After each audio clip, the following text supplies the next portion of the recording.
Rosie's in Seattle.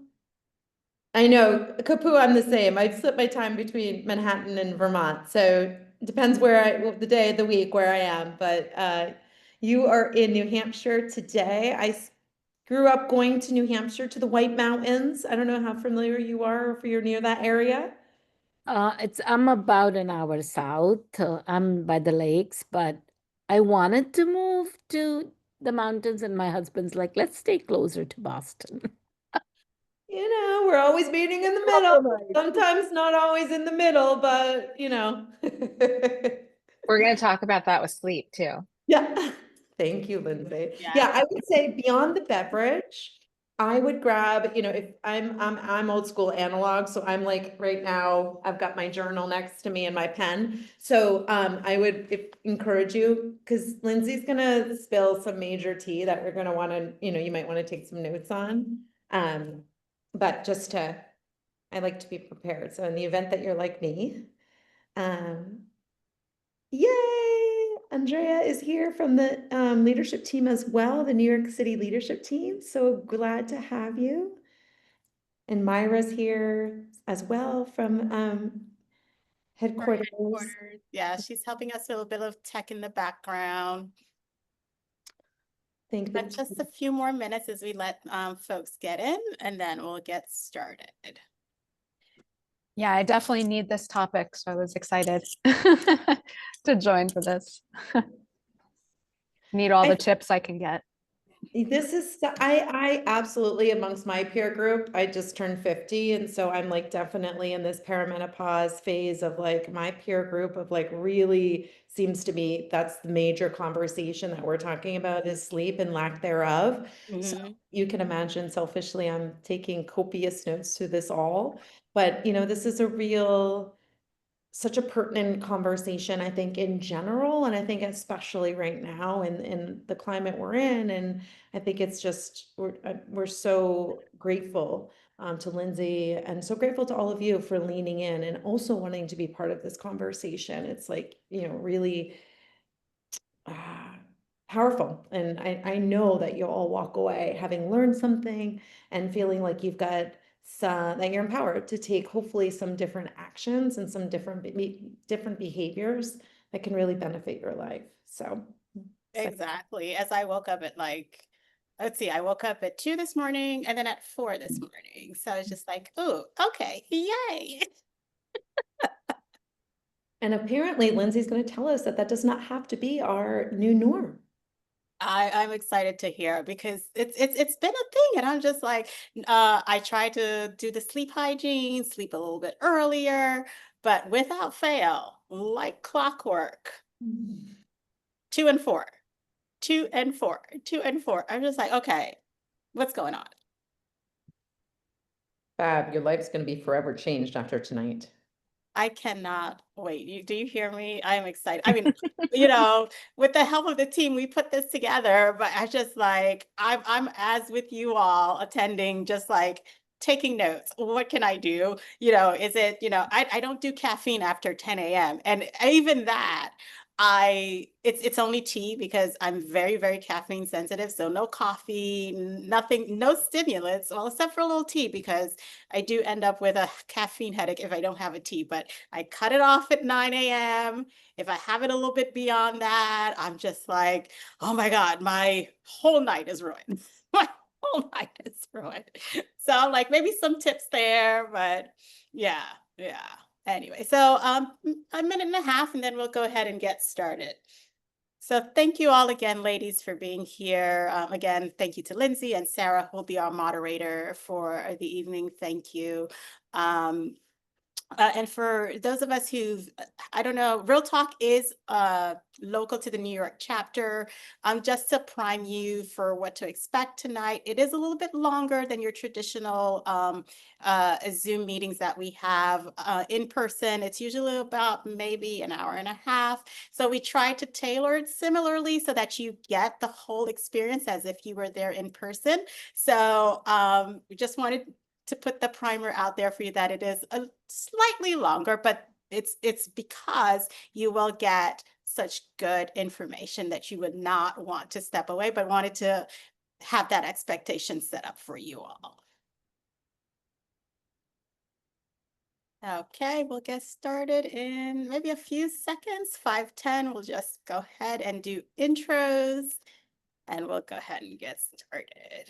But any burning questions, feel free to drop them in the chat. I'll be collecting them, and we'll have a Q&A session about half an hour towards the end. So any burning questions that you'll have as the conversation is going through, please feel free to drop them in the chat, and I'll go ahead and keep track of those. So it is now 5:10. We are going to get started. As you can tell, that all of us here at Elevate are beyond excited to bring you the flexibility of the virtual format along with the in-person format for our Real Talk series. We're really, really proud to have this series. It is an unfiltered career journey for Women Plus that we discuss all the things that you've ever wanted to know without the filter of not. Sorry, let me just take a step back because I have written this and I'm tripping over my words. So Real Talk is here to empower you. Real Talk is here to lift the veil of all of the burning questions that you've had. It is not your on the surface level kind of talk. We dive in a little deeper. We go in a little further just to reveal that it's not all happy. There are some, crusty bits in between that we live through. So we're always excited when we can offer those valuable bits to you all. So we're thrilled to have you here. You are ready to lead, grow, and learn from these authentic stories. And we'd also love Janet. We're giving a special shout out to Janet, who is a founding member of Elevate, formerly of 85 Broads. We'll offer Janet the floor if she'd like to offer a few remarks as we get started. Janet, would you grace us with a few remarks? Sure. I'm so excited to be part of this series, and I hope that that Real Talk in New York will be replicated in other chapters if it hasn't been already. And I'm really, really excited because I think what I'm hoping is that some of the wisdom that I've learned by being way ahead of you guys, years wise, will be valuable. And I did a book event the other night in Greenwich, because I had a book come out about my career at Goldman Sachs last year, and I had the great honor to do a book event with women-owned Greenwich, really fabulous women. And I think the really big takeaway is, whether it's virtual or in person, the ongoing need for community, honest sharing, unfiltered, safe community has never been greater. So I'm thrilled to be here, and I can't wait to hear the discussion. No, thank you so much, Janice. So we're going to go ahead and get started. So tonight's event is titled Recharged: Why Sleep is Your Competitive Advantage. It is all about diving deep into the real, often unspoken experiences that shape us as leaders, creators, and trailblazers. Get ready for our powerful evening with our keynote speaker, Lindsay Scola, writer and former Obama presidential advance lead. She's going to share her unfiltered story on why sleep isn't just rest, it's your strategic edge. She'll offer you no fluff, no generic advice, just real, vulnerable advice that will spark meaningful conversation that inspires you to thrive. I'm going to go ahead and turn it over to Sarah, who's going to moderate and start us off. Please, Sarah. Thank you so much, Fabienne. Thank you for creating this, being part of this co-creator in this series. I think talking about the real issues that matter to women personally and professionally, because they are both intertwined. We all know they're not exclusive of each other. Work and life are together. It is a marriage. And so for us to not talk about one, for us to talk about one without the other just seems irresponsible, and it's just not realistic. So I just am so appreciative of this format. And I just want to say, Janet, just thank you. Like, you have already paid it forward by creating this organization. Allowing these conversations to happen is just such a gift. So I just, again, I want to thank you. And I'm definitely fangirling over here. I heard Janet speak at one of our summits a couple of years ago, and the work that you've done is fantastic, and what you've created and allowed other women to step in, that has supported other women to step into their own, is just really fantastic. So thank you, thank you, thank you. And I am also a fangirl of Lindsay. So Lindsay and I met recently, and of course got on a call to do a prep about this conversation, and we were like off to the races 2 seconds in, like really, I just, so much knowledge in this woman. And so you are in for such a treat. I'm going to give you a little bit of insight into Lindsay's incredible background and accomplishments. So Lindsay Scola is a keynote speaker, author, producer, and strategist dedicated to helping individuals and teams unlock their best, most productive lives through prioritizing sleep. She delivers no BS sleep strategies for ambitious humans like you all here, tired of being tired, and knows firsthand what it's like to push through exhaustion in high-stakes environments. For over 2 decades, Lindsay worked alongside high-powered leaders across entertainment, politics, and government, including former President Barack Obama, you've heard me, including former President Barack Obama, and of course, our First Lady, Michelle Obama, all while navigating undiagnosed narcolepsy and ADHD. Whew. Her decades-long quest to uncover her own health needs led to her key insights from world-renowned experts and advocates. She now combines deep, practical learnings on sleep, sleep disorders, and ADHD with humor, yes, lots of humor, and actionable strategies to empower individuals in corporate teams to transform their sleep health and achieve personal and professional success. Yes, yes, yes, please, more. Lindsay's also the author of AI for ADHD, a practical guide to starting and actually finishing what matters, and is dedicated to normalizing conversations about sleep disorders across scripted television, media, and government. She often testifies at the White House and Congress to improve public access to knowledge about sleep disorders, and advises writers on accurate portrayals of these conditions in the media.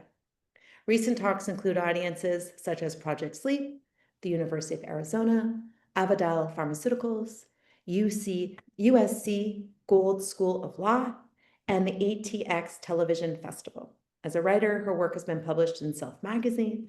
Her television pilot was an official selection at the 2024 Series Fest, and she was recognized as 40 Under 40 recipient by City and State New York. Lindsay is a graduate of the University of Washington and holds a certificate in sleep, neurobiology, medicine, and society from the University of Michigan. Lindsay, I mean, I don't know what to say, but we are so grateful that you're here, and I would love to just give you the floor and allow you to share a little bit of context about yourself and how you came to be in this space and be such an expert and guide, and yeah, I'm handing it to you, my friend. Thank you so much for being here.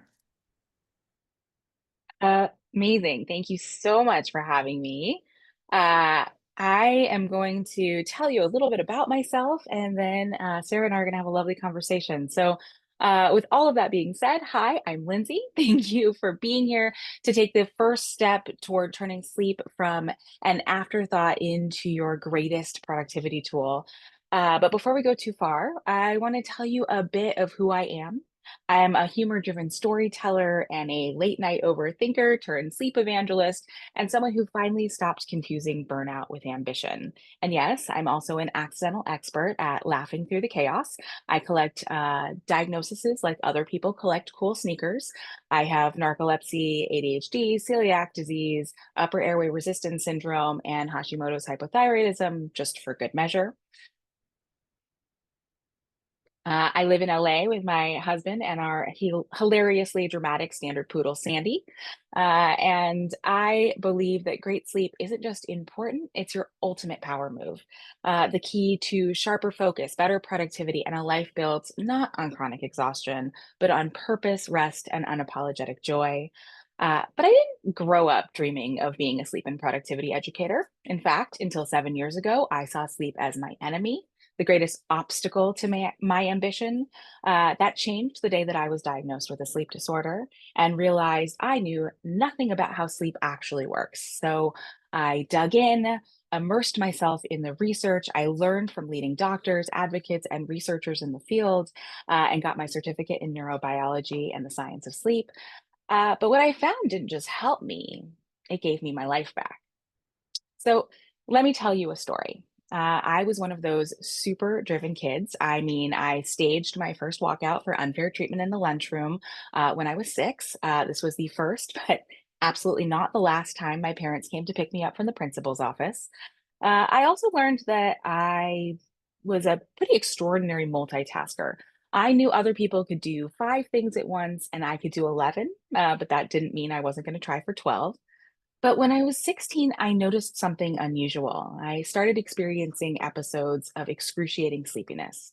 So imagine sitting in class, completely engaged on the edge of your seat, when suddenly a fog rolls in, numbing your senses, anesthetizing your faculties.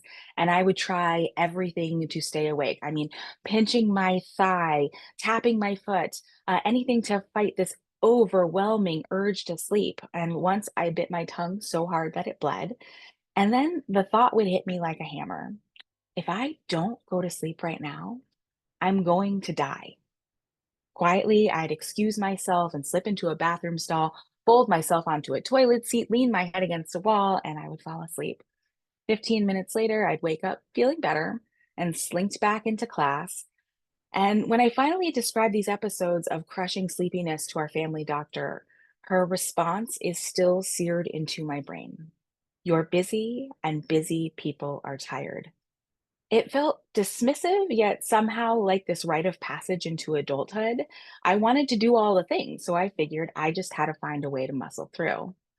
By the time I graduated from college, I'd managed my first campaign, sat on the board of directors for a major state political organization, and been a member of campus leadership. I moved to DC to work for a congressman, and I was going to change the world.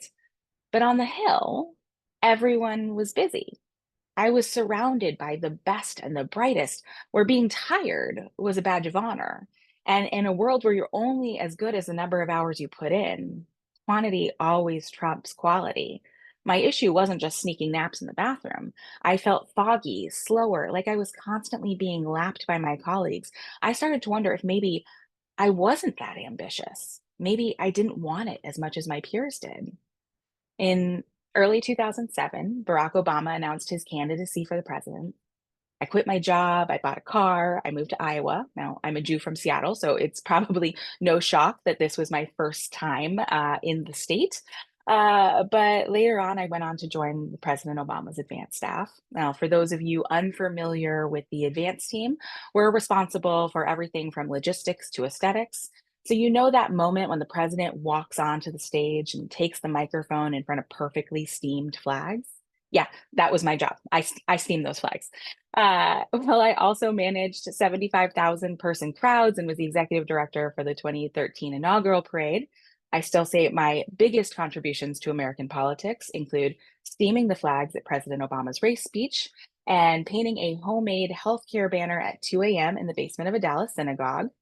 Seriously, it is the #1 Google image search when you search Google or when you search Obama plus healthcare.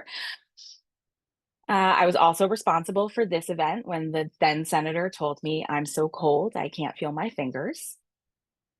But the thing about Advance is you're in a new city every 4 days, regularly pulling all-nighters, and then at least once a week, you're staffing the future president of the United States. Everyone was exhausted, but I never saw my colleagues sneaking into the bathroom to nap. Now, again, I thought I was lazy, I lacked their willpower, and that memory still conjures a profound loneliness because I had no words to explain why my tired felt so different. Now, in the preceding years, I was diagnosed with anxiety and depression, and at 35, I finally hit a wall. After 6 years in the Obama administration, after 10 years in the Obama administration, I moved to Los Angeles to run the Talent Relations Television Academy, the folks that produce the Emmys. Not to brag, but I was the lady holding the clipboard on the world's longest red carpet, or I guess this year it was a gold carpet. And my productivity plummeted. If I didn't have to get out of bed, I wouldn't. My daytime sleepiness was at its worst. I'd regularly miss freeway exits and realized 10 minutes later I'd been driving on autopilot. I wrote emails filled with gibberish sandwiched between perfectly constructed sentences. I would wake up in the middle of the night, unable to fall back asleep until just before my alarm went off, and regularly heard things that weren't there. Now, one night, after being startled awake by the sound of a child's voice asking to hold my hand, I went out and purchased sage to rid myself of my uninvited young ghost, which, needless to say, did not help my situation. And when I would explain these types of strange happenings and these other night terrors I thought I was having to my doctors, they dismissed this as symptoms of overwork and a stressful job. Now, eventually, I just sort of stopped sleeping altogether. Most days, I felt like a lunatic zombie, barely able to control my emotions. I was at my wit's end, and I begged my doctor for assistance. She prescribed a at-home sleep test, which was negative for sleep apnea, and I was beside myself. An email told me that there were no signs of sleep apnea and I shouldn't worry. The nurse suggested improving my sleep hygiene. That sounded like great advice, but bad sleep hygiene shouldn't make a human this tired, right? I was apoplectic that night, fueled by a bottle of red wine and an entire pint of Ben & Jerry's Cherry Garcia. I spiraled down a Google rabbit hole, ugly crying my way to the end of the internet. I was desperately searching for symptoms of a sleep disorder. Now, 2 days later, I returned to my doctor, ready to deliver an Annalise Keating level defense that something was wrong. Now, she stopped me mid-sentence and admitted we were both beyond our knowledge of sleep. Finally, after showing symptoms of a sleep disorder for 19 years, I was referred to a sleep specialist, but only after I had a literal temper tantrum on the floor of my doctor's office.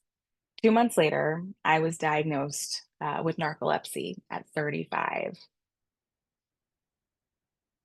Now, why do I share all of this? Yes, we're going to talk about sleep disorders today, but on that day in 2018, I didn't just learn I had narcolepsy. I realized I knew nothing about sleep, and I'm not alone. None of us were ever taught the basics. Now, think back to school. We learned about the food pyramid, how to exercise, maybe even how to balance a checkbook, but sleep? Crickets. Here's the thing. I know what it feels like to think you are falling behind because of something as basic as being tired, to wonder if maybe you're just not trying hard enough, to internalize exhaustion as inadequacy. But sleep isn't a character flaw. It's the process by which your brain and your body repair and restore. It's not a luxury, it's essential. And it's time we started treating it that way. Now, I'm going to say something that might be a little unpopular. Sleep isn't self-care. Sleep is survival. You would never say, I've got this huge deadline coming up, so I'm just not going to breathe for the next 2 weeks. Now, sure, you might feel like you're finally catching your breath when it's over, but I assure you, oxygen was getting into your lungs and keeping you alive that whole time. Sleep is just as essential. You can put it on pause, but you can't expect to function. So let's be real. There's no single supplement, app, or bedtime routine that fixes everything. But when you understand how sleep actually works, how it's wired into your biology, what helps it, what hurts it, you stop guessing and you start making informed decisions. You recognize red flags sooner and you stop blaming yourself for being tired, because the goal isn't perfect sleep, it's informed sleep. Here's how I want you to think about it. Sleep is like caloric intake. As long as your body gets what it needs, there's more than one way you can fit those needs. We all know we need food to survive, but no one hands you a perfect meal plan and says, this is the only way. You get to experiment. Maybe you thrive on high protein. Maybe you feel best with Mediterranean style meals or a plant-based diet. Different bodies respond differently to different inputs. Sleep is no different. Your body needs it, full stop. But how and when you sleep, That's where you get to experiment. This is not about beating yourself up for what you're not doing. This is about embracing your beautiful, messy, sometimes chaotic, ambitious self and making small, actionable changes that help your sleep and help you feel better. But it's about more than sleep. It's about taking your power back. Because once you stop blaming yourself for being tired, you start seeing what you're truly capable of. And we all know what happens when women reclaim their power, right? You change everything. You build businesses, you raise capital, you lead with clarity. And now, finally, you rest like you deserve to. Because the people watching you, they deserve that too. Because you're not just running companies, you're raising families, you're lifting communities. And this isn't just about sleep. This is about sovereignty, about choosing rest as a radical act of self leadership. I am so excited to talk with Sarah about what sleep actually is, how to get the most out of your night, how to navigate perimenopause and menopause, harness those 3 a.m. wake ups or 2 and 4, and get the greatest ROI on your rest. So remember, this is your space. This is your time. This is your reset. This is your permission to rest on your terms. Lindsay. Okay, I just want us to all for a minute to just I just want to give you a minute. I want to give everyone a minute. There are so many powerful things that you said. I mean, the advocacy for your own health, the glorifying of being busy, the fact that rest and sleep is not even in the conversation on our well-being. So I have 1,000,001 questions, and I'm sure everybody here has 1,000,001 questions. But let's start just from the baseline, right? Like, we live in a society that glorifies. I mean, I'm sure all of you have seen the people who post or talk about, oh, I only need 3 hours of sleep. And glorifying again this like lack of.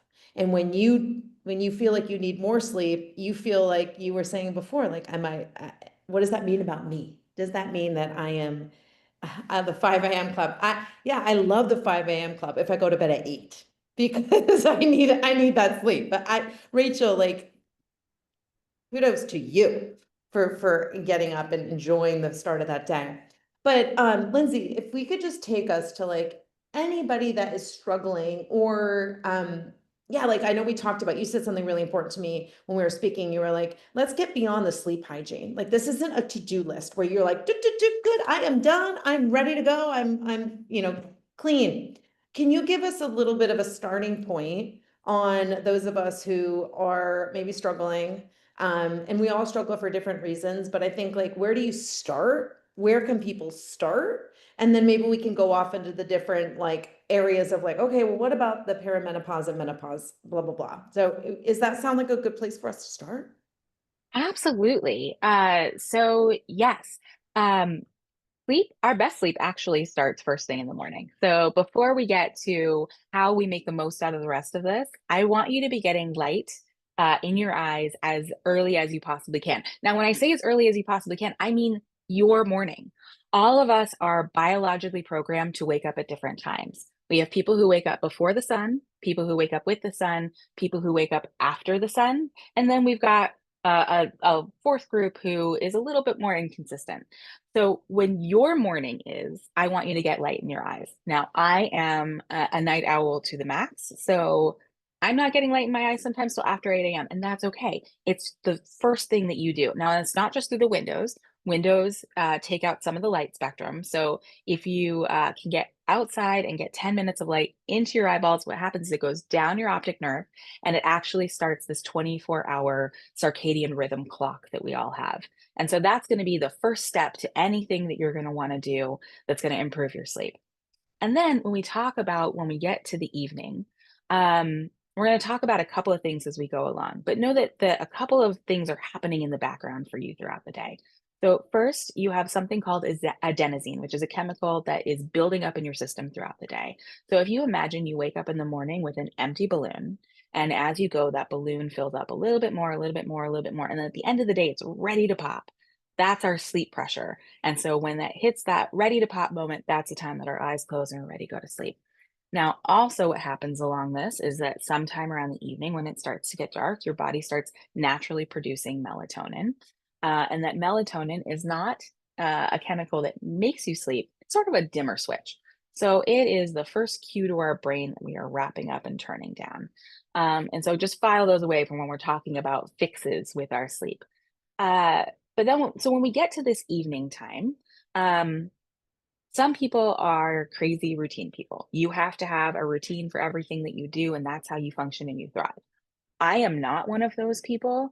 I brush my teeth because intellectually I know that they will fall out of my head if I don't, and then I'm going to be walking around like a toothless ogre who's unemployable for the rest of my life. So I don't do things naturally, but our brain is looking for some sort of routine. Now, that doesn't mean we do the same thing at the same time every day, but we're providing cues for our brain that we're on to the next step because we look for cues all the time, cues that we're still working, cues that it's time to eat, cues that it's time to go to sleep. You know that feeling when you're like not especially thinking about dinner and then you smell something that smells really great coming from the kitchen and then your brain's like, "Oh, I'm hungry." That's what we're doing when we're preparing for bed.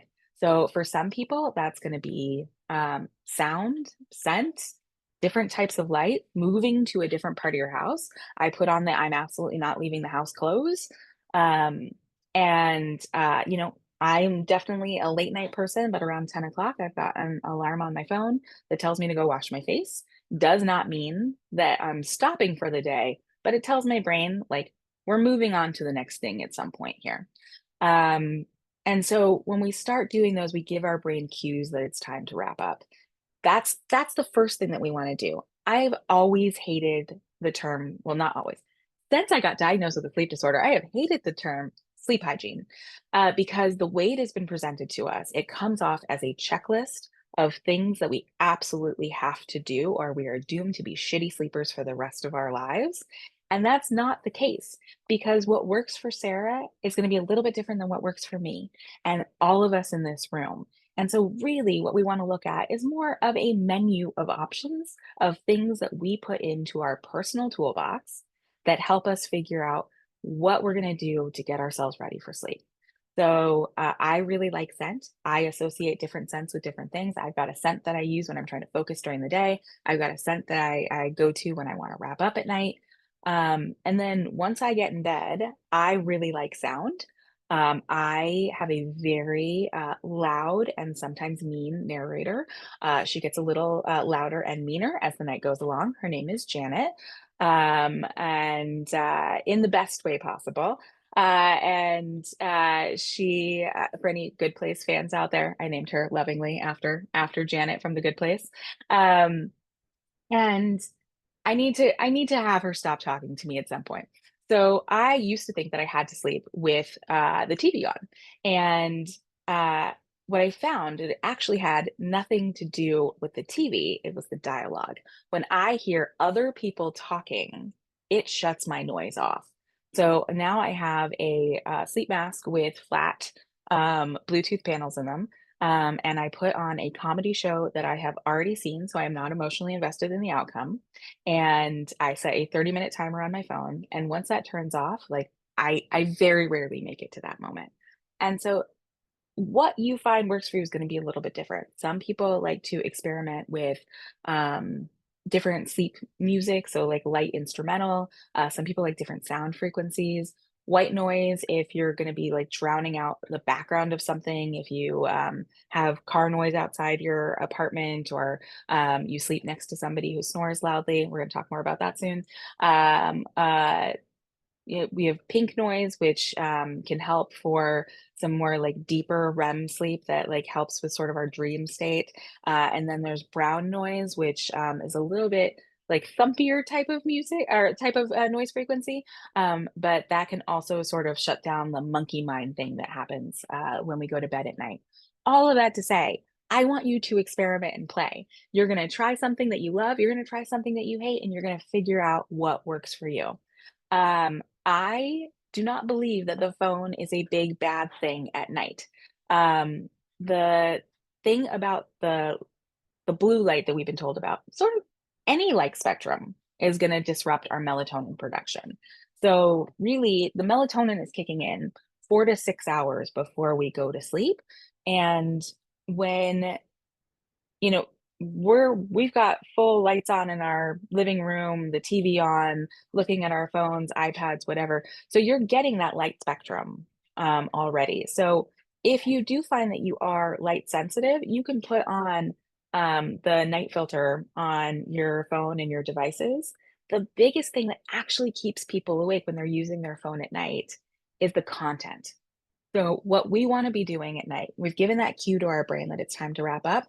We want to do things that are going to rev our brain down versus rev it up. So if you are watching an action movie, or you're playing an intense video game, or you're doom scrolling political content, you are revving your brain up when we want it to be going down. So I am a news junkie, but I find that the recent news definitely revs my brain up. If it does not rev your brain up, please send tips and tricks my way. So I tend to stop looking at the news after 8 o'clock at night, just so I start giving my brain that focus of going to something else. I really love watching TV shows at night. That's like my brain is happy place. I'm happy to like binge. I have it on the background. I tend to work late, but definitely bring the news down. I do use my phone to wind down once I'm in bed. And so I've curated content that I find really relaxing. I really love to watch videos of people restoring cast iron skillets. I am never going to restore a cast iron skillet, but watching other people do it is so relaxing to me that like sends my brain into a cloud, fluffy dream state that I can go into. And then get yourself excited about going to sleep. We're going to talk about troubleshooting later, but especially if you've had any issues with sleep in the past, you start developing a really negative relationship with it.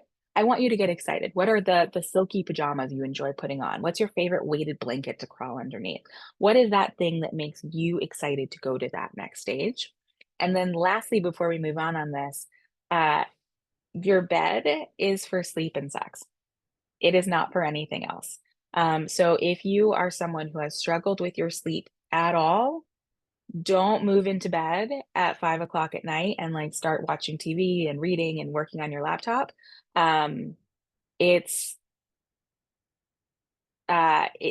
it's going to confuse your brain later on if there is any sort of struggle that you've had there before.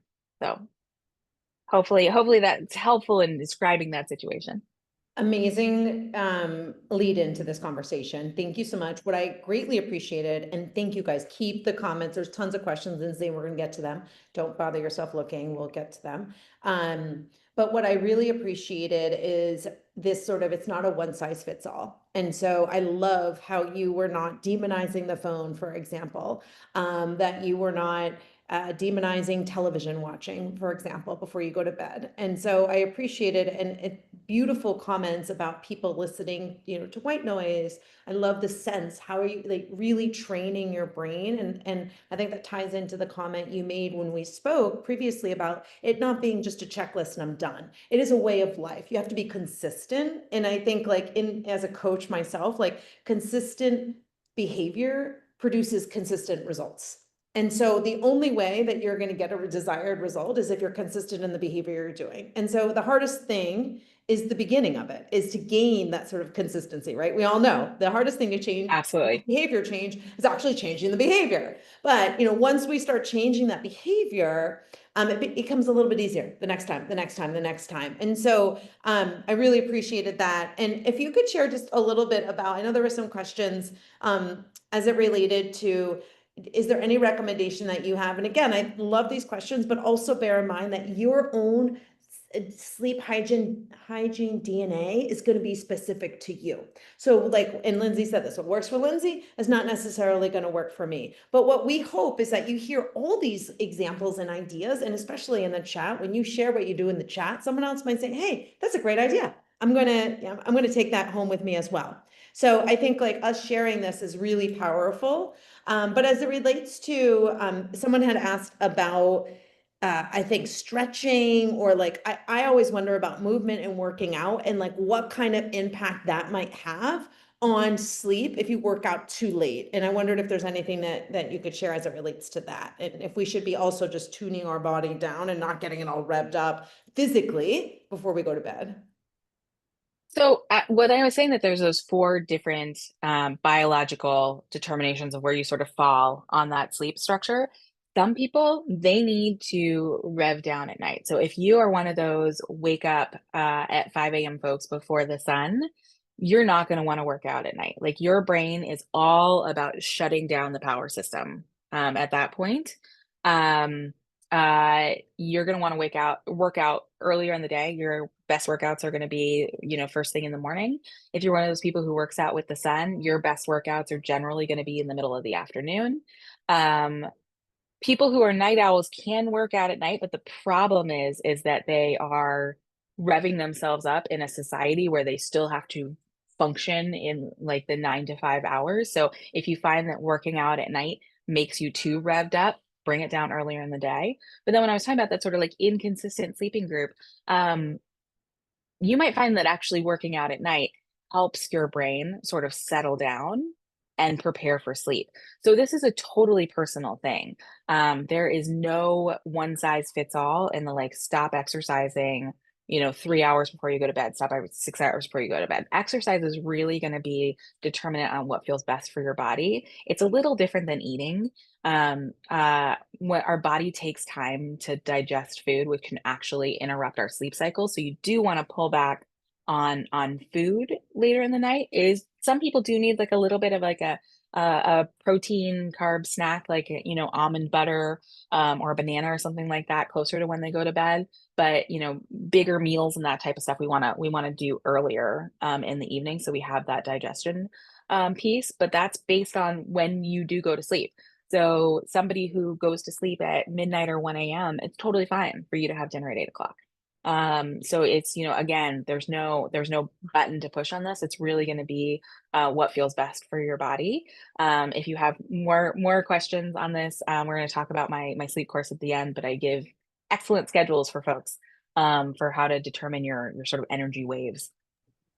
Yeah, when you were talking about that, I was like, it kind of feels like the elimination diet, like a little bit like you've got to sort of trial and error, right? So it's like, is it my working out too late that's keeping me up? Is it the phone, et cetera, et cetera? So it's a little bit of an elimination diet of sorts to figure out what your special DNA, sleep hygiene DNA is. Absolutely. I was talking to a friend the other day, lots of people talk about how, reading like helps their brain settle down and go to sleep at night. She's an author, so she is reading everything and she's paying attention to it, and it's affecting how she does her writing.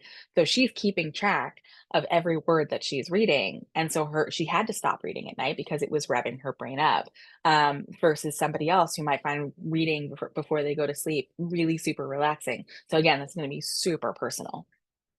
And I have a feeling you might say this might be personal to the individual as well, but is there a recommended sleep for like women over 30? Like, is there a recommended hours of sleep that we should be getting? So no. So it's the average adult sleeps between 7 and 9 hours a night. So every time you see that like 8 hour mark, it's the top of a bell curve. So that means that there are going to be people who are going to come down at 6 hours and people who come up at 10 hours. And so that's going to be really personal to you. When I want you to think about with your number of hours of sleep is, how do I feel during the day? I don't care how long you sleep at night. If that's 6 hours and 15 minutes or 9 hours and 30 minutes, if you feel good when you wake up in the morning and your energy windows stay pretty consistent throughout the day, you're sleeping the right amount of time for you. And we get really hung up in this number of hours, but really it should be the quality of sleep and how we are feeling during the day. As long as you don't tell me you sleep 4 hours a night. I know all of us remember that from the 90s when every highly successful person, all of the bills Bill Gates, Bill Clinton, all of them slept 4 hours a night. I mean, we stopped talking about that after Bill Clinton's heart attack, but we've thankfully moved on from that. But there is really no right answer. Now, if you do find yourself that you're pushing past that 10 hours, that could be an indication that there's something going on with chronic illness or a sleep disorder or hormonally. So we do want to watch if you're going past that 10-hour mark. But otherwise, if you're in that 7 to 9 and not veering too much outside of it, totally fine. Thank you. And I often also when coaching clients, I think like one of the most important questions I ask is when throughout their day do they carve out time to be without electronics, to be without another person, to be with themselves, to allow themselves to really be present. And someone had mentioned too, like, how do you quiet the mind? And I would put that question to you all, like, do you have a practice where you are? And I think I'd love, Lindsay, if you could give any advice on what that practice might look like in the evening. But I know you would likely agree with me that the amount of times that you allow yourself to stop, because oftentimes stopping allows you to go. And so Absolutely. I'm assuming that you're a big fan of like resting intermittently also throughout the day, but also like in the evening, is there any practices or things that you advise folks to, as someone had asked about, like quieting the mind and really getting yourself ready? Because I do think for most of us, we are going until we're not. Like most people that I know are like going until they put their head on the pillow and then they're out. And that's not really setting us up, I think, for the best sleep possible. So just curious if there's any type of advice that you could give as it relates to that. Yeah. So, I mean, we definitely do want to have pauses throughout our day, just the way that we're all biologically programmed to wake up and go to sleep at different times. We're biologically programmed to have energy lulls throughout the day. You cannot be productive every second of the day. And the harder you try to be productive, the worse it's actually going to be. And so you do want to give yourself those breaks.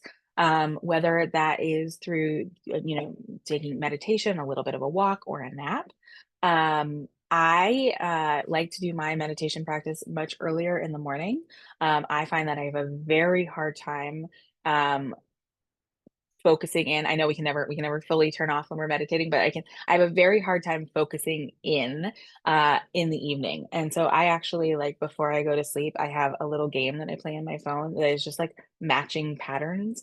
There's no rev up, there's no dopamine production with this. It is literally just me matching patterns until I'm like, all right, I'm like ready to shut down. But my brain can actually just like sort of turn off when I'm doing that.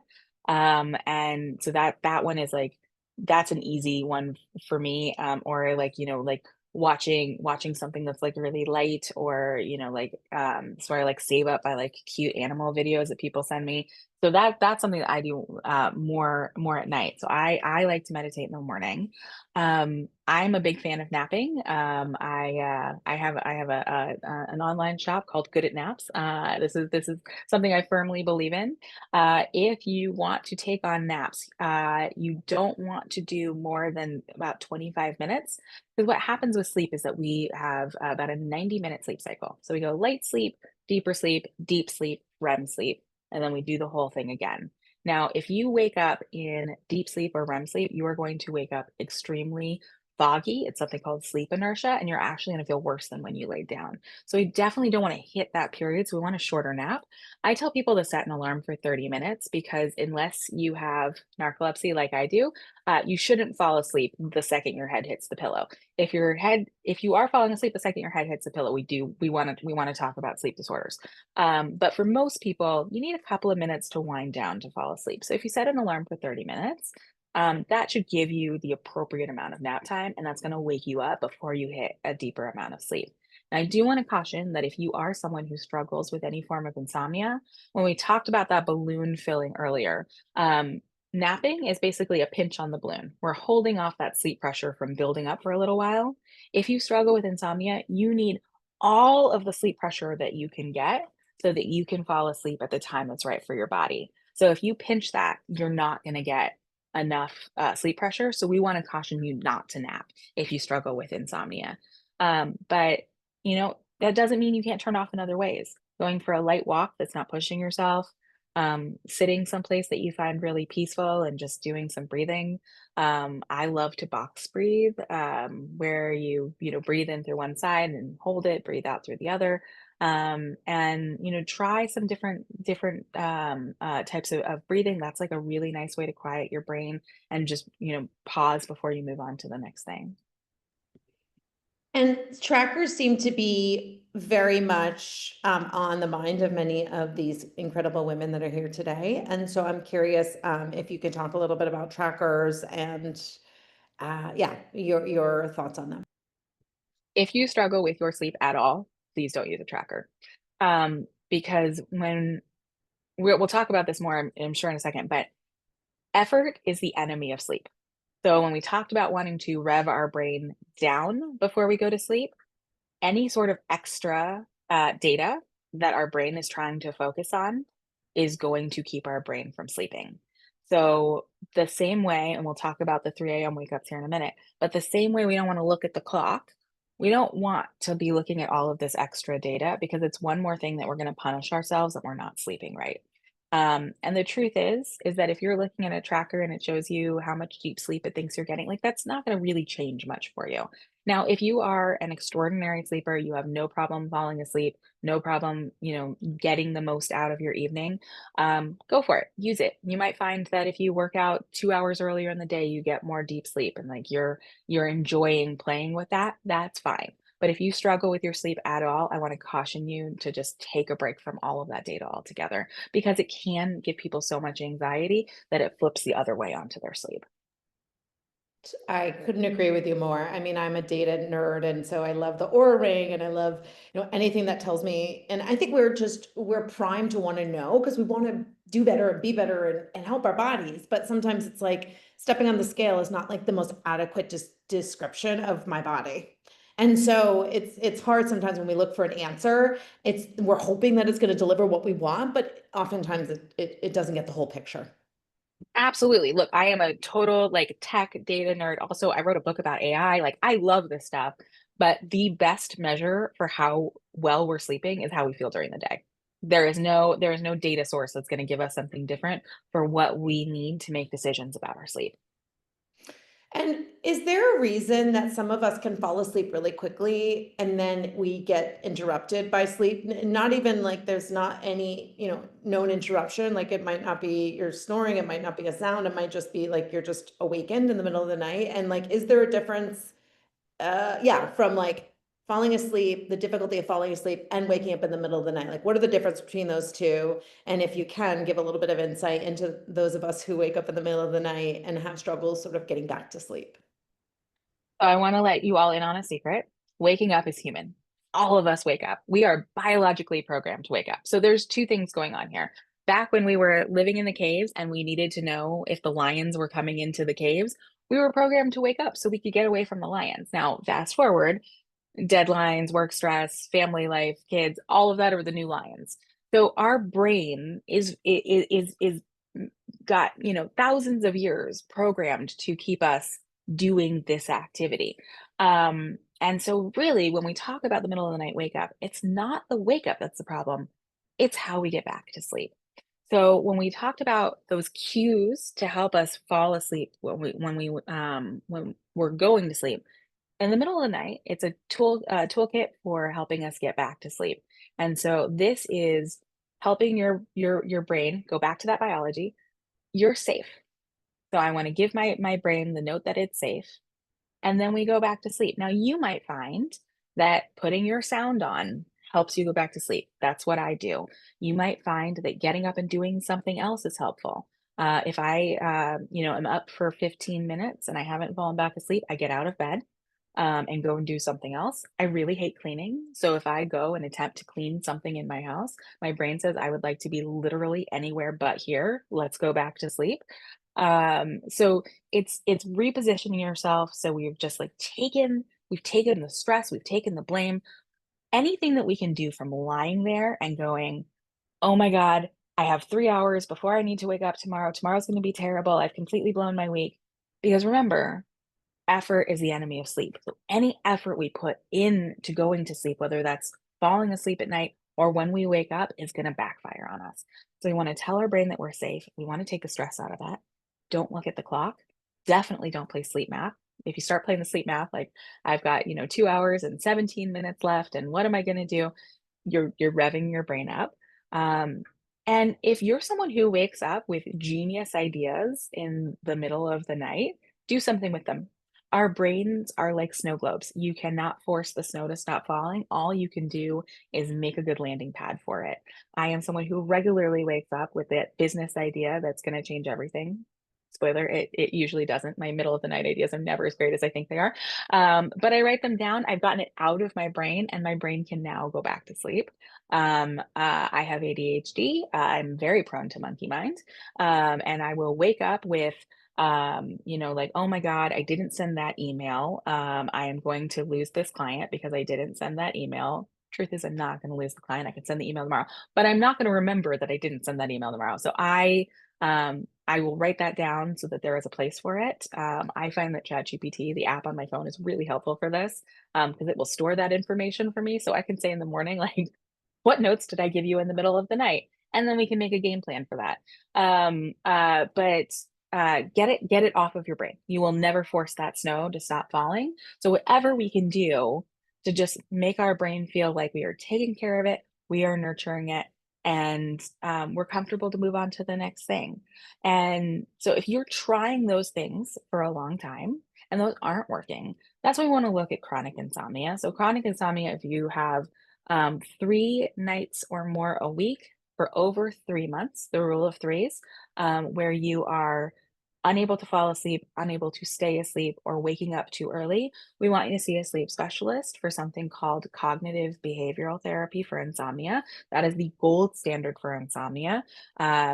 You might decide with a sleep specialist that medication is the right route, but we're always going to want to try cognitive behavioral therapy first, because usually it doesn't matter what started the insomnia. Insomnia sort of acts the same way, whether it started with chronic pain or when you had a baby or when you had work stress, and then sort of something that you carried on with you, it built up the same way beyond that. So you'll have people that are like, I had a baby 25 years ago and I've been a crappy sleeper since then.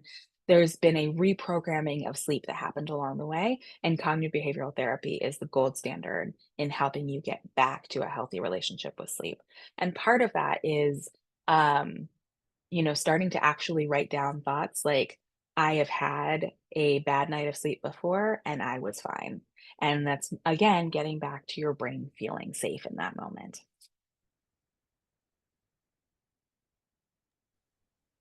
Thank you for that. And I want to say too, that it sounds like if you're waking up in the middle of the night, that safety thing first, that safety check. And I think we can all, I know I certainly have, we're fragile in the middle of the night. Yeah. It's dark out. We're fragile. The negative thoughts keep leading to more negative thoughts, which keep leading to more negative thoughts. And so I think like that safety check of like, we're safe, trying to stay as present as we can to not feed into the thoughts is really important. I love your idea. I also have my same notepad by my bedside table, because similarly, I get up and I don't want to grab my phone to put my notes in it. And so I'll often like scribble things down, and even just getting it out of your head, sometimes I find is really helpful. But when I'm in this really state of tough getting back to sleep, I might listen to like a yoga nidra, an insight timer or something like that. And so don't demonize that. Oh my God, I had to grab my phone and now I've got the lights and my circadian rhythm is going to be all screwed up. And like, again, I just really appreciate your approach to like, Just don't doom scroll. That's all I ask. just give yourself grace and like recognize what you need to do is what you need to do, aside from doom scrolling. Yes, that's not. Aside from doom scrolling. But otherwise, yes. No, I go and I put the same comedy show on that I was listening to when I fell asleep. And so, yeah, no, if you need to grab your phone, it's okay. Yeah, it's so important to hear. And also Paula was saying, and I completely agree, it's with my Aura Ring too. When you wake up in the morning and you look at the data, and we often let that dictate our day. And so we look at the data, it's like, oh, I had shitty sleep. That means I'm gonna have a really bad day. It's gonna go downhill from here. And then, we look to the world, we find evidence for what we're looking for. is what I meant to say.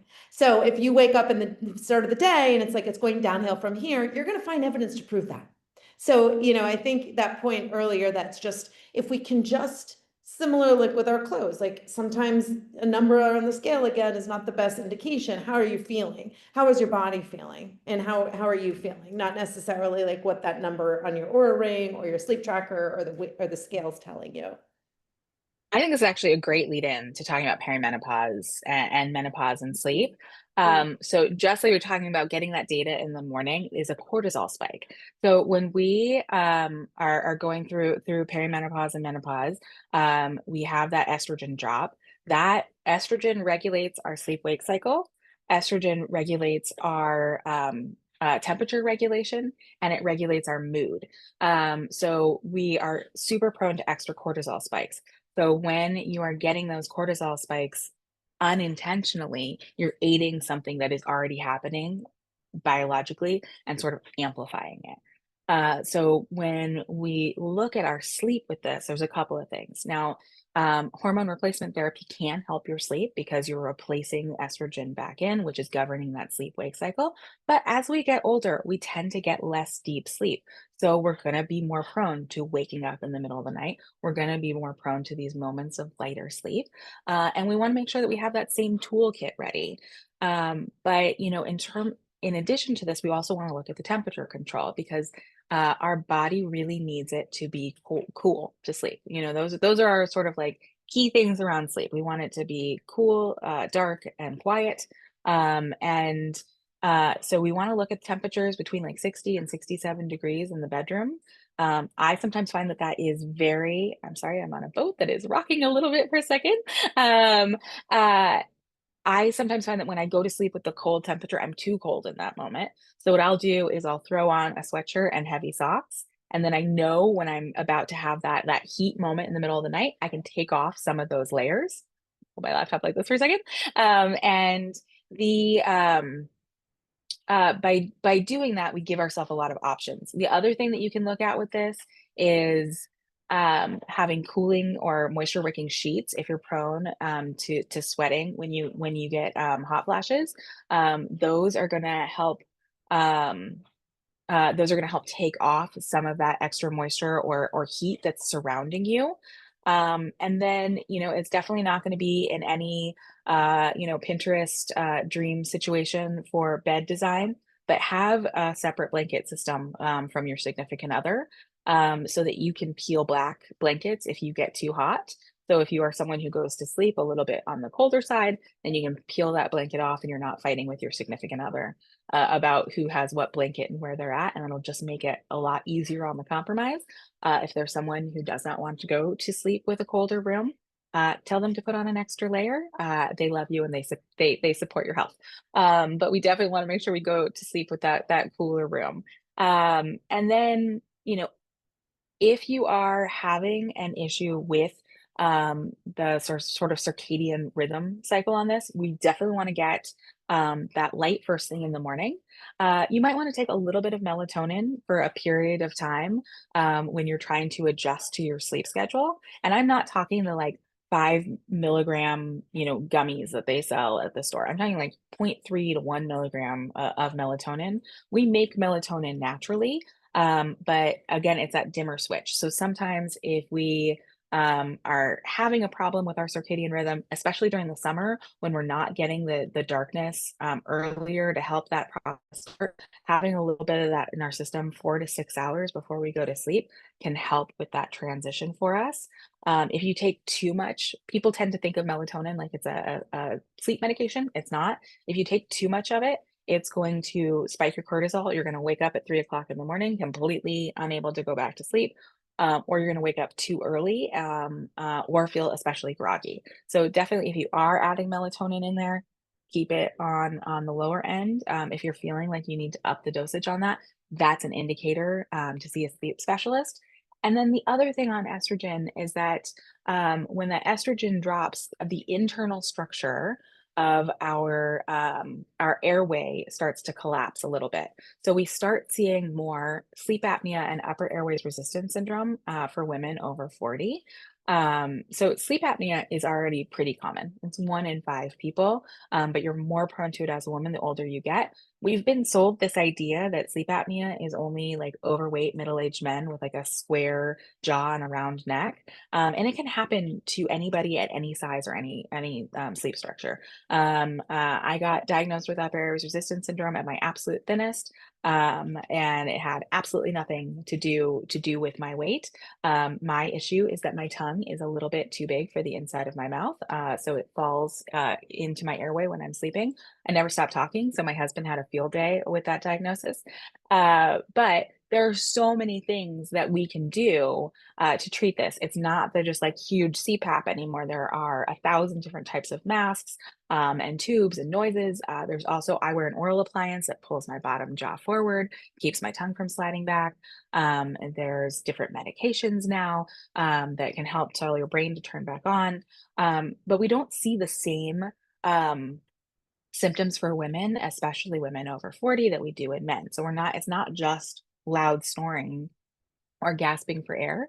It's something like waking up to pee more than 3 times a night, or waking up with a headache or a sore throat, and energy crashes during the day. So it's totally normal to have a lull in your energy. But if you're having that sensation, like I was talking about at the beginning, where it's like, am nothing I am doing is keeping me from sleep, then we want to see a sleep specialist. Um, but you know, the reason that like you like needing to pee more than 3 times a night is happening is that whether you're conscious of it or not, if you are having sleep apnea or upper airways resistance syndrome, which is like mild sleep apnea, is that your brain is telling or your brain senses that it can't breathe, and so it's telling the rest of your system to turn back on so it can get air. And so when that happens, what's the first thing we do when we wake up in the morning? Oh, I gotta pee. So your brain is starting the whole process over and over again. So that's just something to look for there. Thank you for sharing that. And I wonder, because as we're talking about this, there's also like the reality of the life that we're leading now. So I know a lot of us might, after this conversation, I for sure am going to be starting to put some of these things in action. And I think we would be remiss if we didn't talk about creating boundaries around this as well.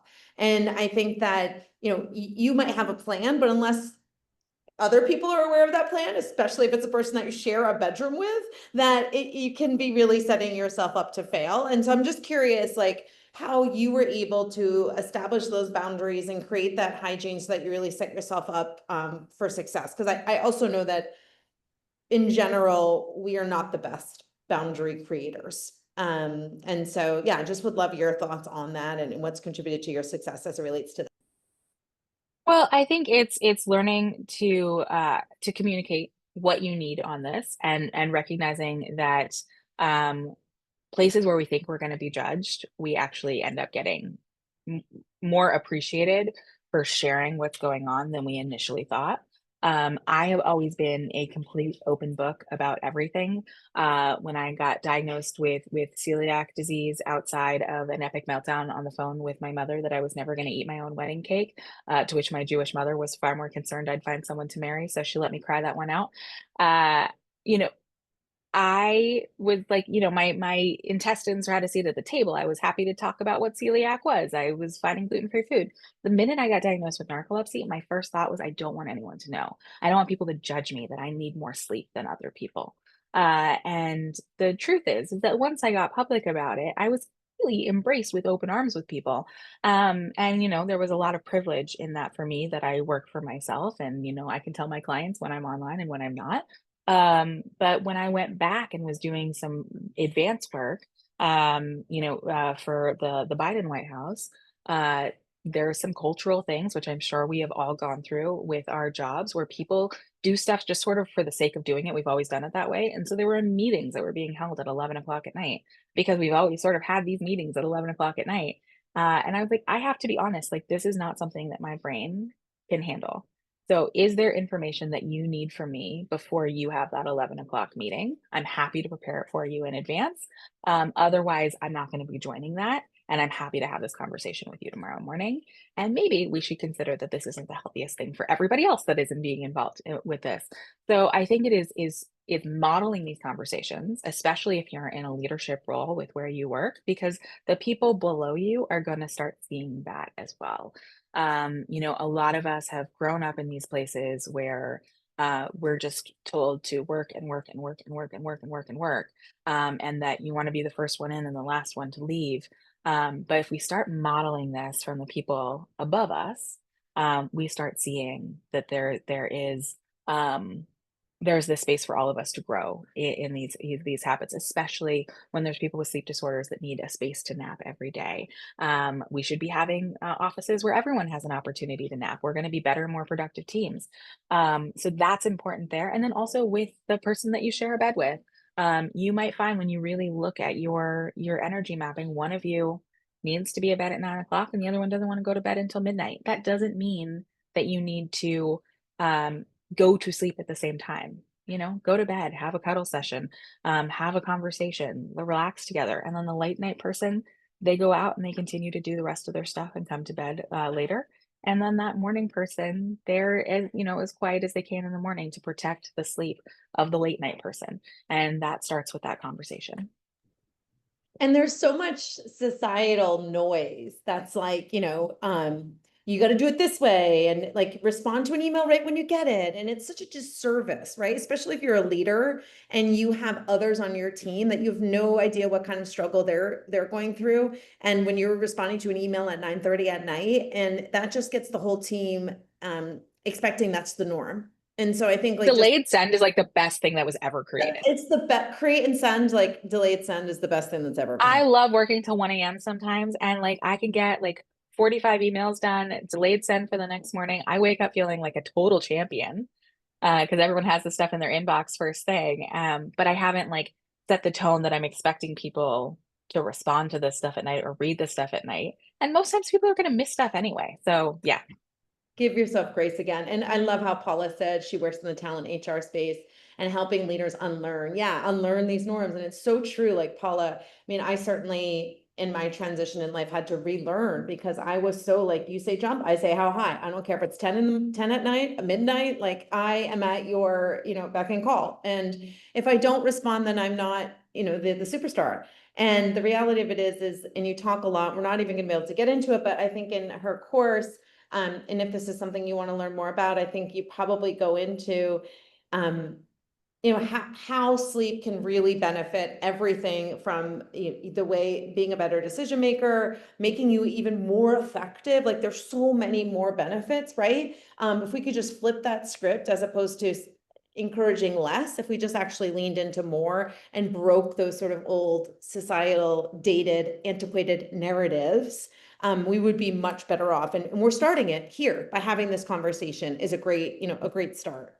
Lindsay, it's 6:16. I was thinking that we could, again, there's so much we can cover, everyone, but I also want to honor you and you being here. And I want Lindsay to be able to answer questions that you might have, assuming, Lindsay, that that's okay for you, that we go jump. Yes, please. Renee. Okay, thank you. I know that you were so gracious to offer that up. So, and I also want to say, if you have a question, I know I think I got everything in the chat. If I didn't, please come off mute. I'd love to hear your voice and ask something, or if something else, if our dialogue sparks something else, please share. Even if you had an aha, like I know for me, just again, that reminder of consistency. For me, I know I have an addiction to my phone and I leave it outside the room.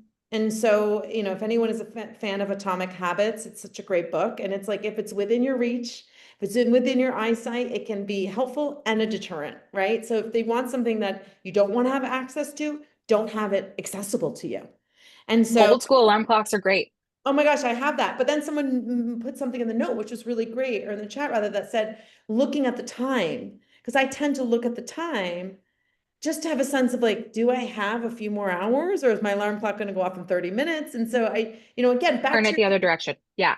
Yeah. If your phone is a problem for you, stick it outside the room, get an old school alarm clock and turn it the opposite direction of your bed.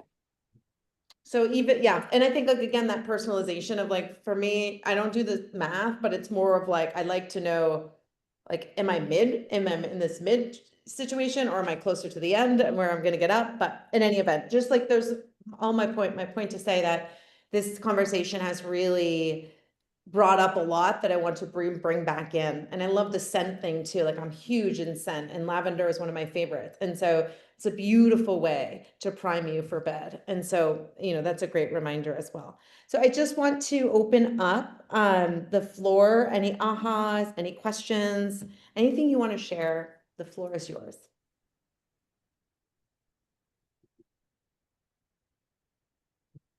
No, we can get started with a few questions. I think most of them were answered as we had our lovely conversation, but I'll go through just again. I know we discussed about the snoring issues, and I think that was a question Rosie B had. So how does she's tried many things and her sleep is still interrupted by snoring. By somebody else snoring? Well, that was the question, but she had to drop off. So I guess we can answer it in both ways, whether it's a partner or herself that's waking herself up snoring. So Yes. So definitely snoring does not mean sleep apnea, but snoring is not normal. So we definitely want to check out snoring. So it doesn't necessarily mean that that your airway is closing and that you need to have support for that. It could mean a positional therapy. There's people that have been really successful with putting a tennis ball like taped to the back of their shirt so that they stay on their side and they can't roll over. So that's one thing. If you have a significant other that is snoring and keeping you awake, the first thing we want to do is get them evaluated for sleep apnea.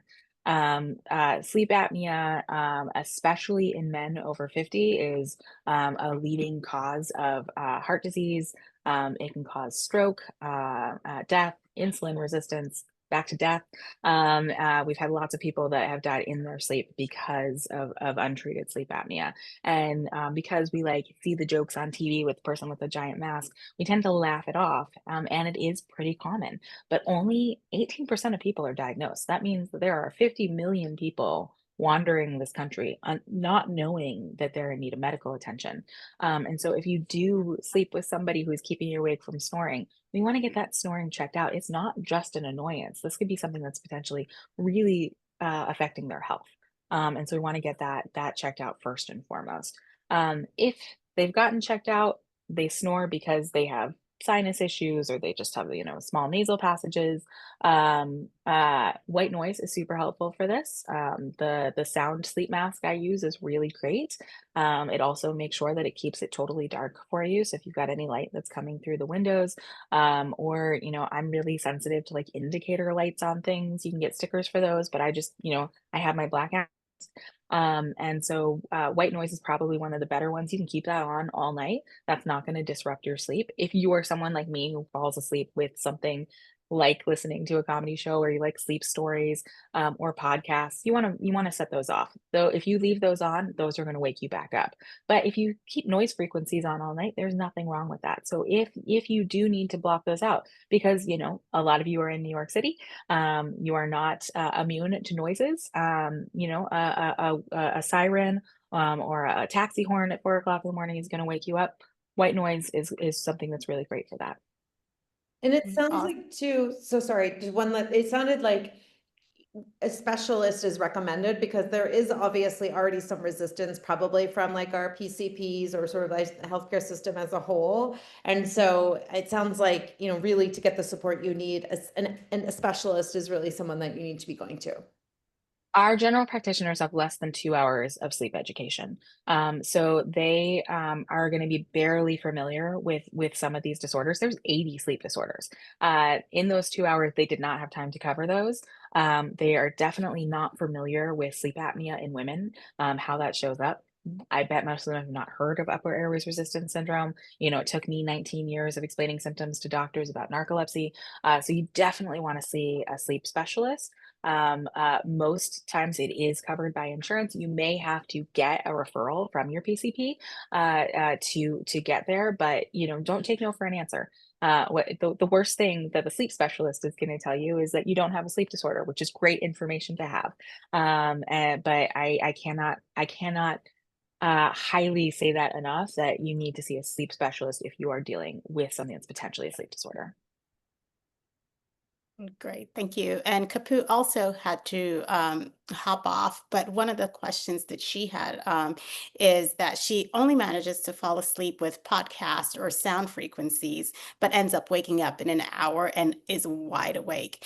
Is this something she should be leaving on all night? Should she be leaving them on all night at all? So you definitely don't want to leave sound on all night. You know, if white noise you can leave on all night, that's okay. But like if you are listening to anything that is going to be like a big tone change or dialogue, you definitely want to turn that off. Like I said, I put on a 30-minute timer for it to just, you can set on a timer on your phone to turn off as its action, and have that turned off. Now, if I wake up in the middle of the night, I just do the same thing again. I put on my noise, I set my 30-minute timer, and I go back to sleep. But unless it is something like a white noise, you might find that you like sleeping with pink or brown noise. But unless it's a real like sound frequency, I wouldn't recommend leaving like a Pandora sleep playlist on this light music, or a podcast or anything like that, because that will wake you back up. Yeah, I'm a green and brown noise girl. Excellent. And we'll just go through a few more questions and then we'll wrap up. Paula had the question is, do you have any favorite slow movement or stretches that you do before bed? I don't do a lot of stretching before bed. I like doing my stretching earlier in the day. But sometimes I really do love pulling my knees up to my chest and just sort of rocking back and forth. Like that's like a really nice one to like loosen your hips up, especially if you have any like low back pain. And then I definitely like to sleep with a pillow or like a towel rolled up under my knees. Like that's like a helpful one. Or if I'm trying to stay on my side, putting a pillow in between my legs. I find that that's been really helpful for me. Okay. And Morgan, she's a night owl, but does best with the morning workouts. As she's gotten, I like to say mature. I don't like to use the word older. As she's gotten more mature, she feels that she needs 7 hours instead of the 5 or 6. So she wants to know, how can she gradually move up her bedtime a little bit? So you want to do it very slowly, because we don't make big shifts easily. That's how we get jet lag. So you really don't want to do more than like a couple of minutes a day, and really start those cues earlier. And then the biggest thing that you can do is wake up at your wake up time, regardless of how much sleep you've gotten the night before. And this goes for if you've just had a bad night of sleep too. Always wake up at your wake up time, even on the weekends. Don't sleep in, because that's going to set your circadian rhythm at the time that you want it set. So if you're working on being, now look, all of us are biologically programmed. So even if you are a night owl who's trying to be more of a morning person, you're always going to sort of default back to that night owl state. But if you have to wake up for shift work or earlier in the day, focus on that wake up time first, and then let the bedtime come in from there. Because eventually you'll be so tired that your brain will start participating in the earlier bedtime. Exactly. I believe that's all the questions we had in the chat. As Sarah offered, please come off mute if we did not get to your question or if we missed them by just any mishap, because the conversation was really, really good in the chat. So if you have any last questions for Lindsay, please feel free to come off mute.